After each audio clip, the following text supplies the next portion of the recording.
ఫైనల్గా ఒక విషయం ఏంటంటే, ఇవాళ ప్రభుత్వం అధికారంలోకి వచ్చి ఉద్యోగాలు ఇవ్వమంటే కనీసం ఏజ్ కూడా పెంచలేని ఒక పరిస్థితులలో ఈ గవర్నమెంట్ ఉన్నది.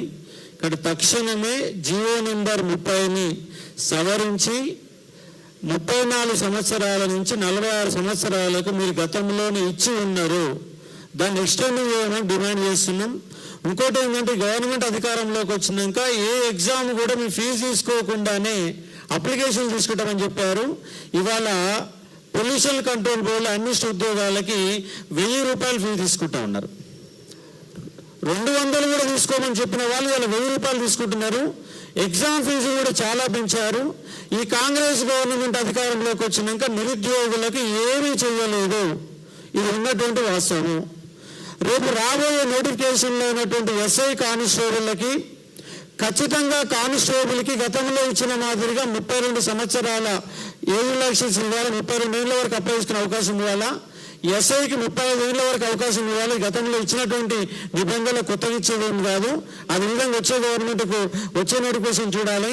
అదేవిధంగా లాంగ్ జంప్ కూడా 4 మీటర్లు కాకుండా 3.8 మీటర్లకు తగ్గించి నోటిఫికేషన్ ఇవ్వాలి. అలాగే రేపు రాబోయే ఎస్ఐ కానిస్టేబుల్ నోటిఫికేషన్లో కానీ గ్రూప్ 2 గ్రూప్ 3లో కానీ జీవో నెంబర్ 46 లేకుండా తొలగించి నోటిఫికేషన్ ఇవ్వాల్సిన అవసరం ఉన్నది. చాలామంది ఏమంటారు అంటే, 34 ఏళ్ళు వచ్చినాక ఇంక ఎగ్జామ్లు ఏం రాస్తారు, మీరు ఏం ఉద్యోగాలు కొడతారంటున్నారు. మీరు పోయినసారి 2018లో గురుకులాలు చూడండి, మొన్న జరిగినటువంటి గురుకులాల ఎగ్జామ్ చూడండి.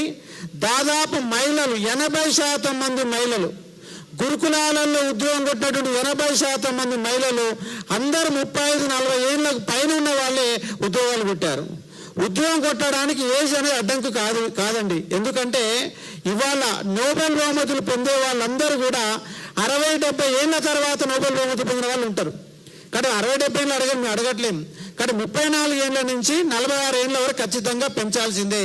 ఎస్ఐ కానిస్టేబుల్లో కూడా ఏజ్ రిలాక్సేషన్ పెంచండి, నోటిఫికేషన్ జారీ చేయండి.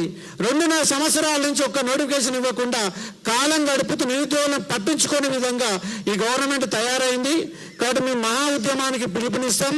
అవసరమైతే రేవంత్ రెడ్డి ఒక ఇల్లు ముట్టడి వేస్తాం, 1,00,000 మందిని కూడగట్టి రేవంత్ రెడ్డి ఇల్లు ముట్టడి వేస్తాం.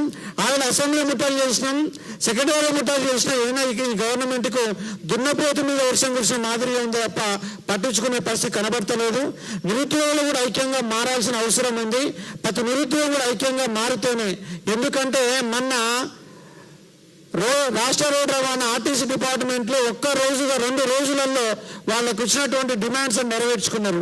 మరి నిరుద్యోగులు ఇవాళ 40-50 లక్షల మంది ఉన్నారు. ఈ గవర్నమెంట్ ఉద్యోగాల మీద నమ్మకం లేక, వీళ్ళు ఇచ్చే నోటిఫికేషన్ మీద నమ్మకం లేక గతంలో 31,56,000 మంది తెలంగాణ పబ్లిక్ సర్వీస్ కమిషన్ పేరు నమోదు చేసుకుంటే మన 8 ఆప్షన్ చేసుకున్న వాళ్ళు కేవలం 7 లక్షలే ఉన్నారు. 31 లక్షల మంది అక్కడ పేర్లు ఉంటే 8 చేసుకున్న వాళ్ళు 7 లక్షలే ఉన్నారు. అంటే మీ ఉద్యోగాలు ఇస్తున్న అపనమ్మకం నిరుద్యోగులలో ఏర్పడతా ఉంది. నిరుద్యోగులను పరీక్షించే ఒక ప్రయత్నం చేయకండి. వాళ్ళల్లో కనుక ఆవేశాలు వస్తే మీరు తట్టుకోవడం చాలా కష్టం. కాబట్టి ఈ రోజు పెట్టేటువంటి యొక్క ప్రెస్ మీట్ యొక్క ప్రధాన ఉద్దేశం ఏజ్ రిలాక్సేషన్ 34 నుంచి 46కు పెంచడం. దాంతోపాటుగా మీరు ఇచ్చినటువంటి 2 లక్షల ఉద్యోగాల హామీని నెరవేర్చే ప్రయత్నం చేసి వరుసగా నోటిఫికేషన్ ఇచ్చే ప్రయత్నం చేయండి. ఆల్రెడీ గ్రూప్స్ కంప్లీట్ అయింది, ఆ గ్రూప్స్ నోటిఫికేషన్ ఇవ్వండి. ఎస్ఐ కానిస్టేబుల్ పూర్తయి 4 ఏళ్ళు అవుతుంది, ఆ నోటిఫికేషన్ ఇవ్వండి. ప్రతి డిపార్ట్మెంట్లో ఇవాళ ముష్టి 20 పోస్టులు ఇస్తారు.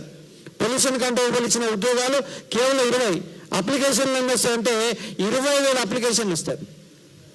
మనిషి 1000 రూపాయలు అడుగుతున్నారు.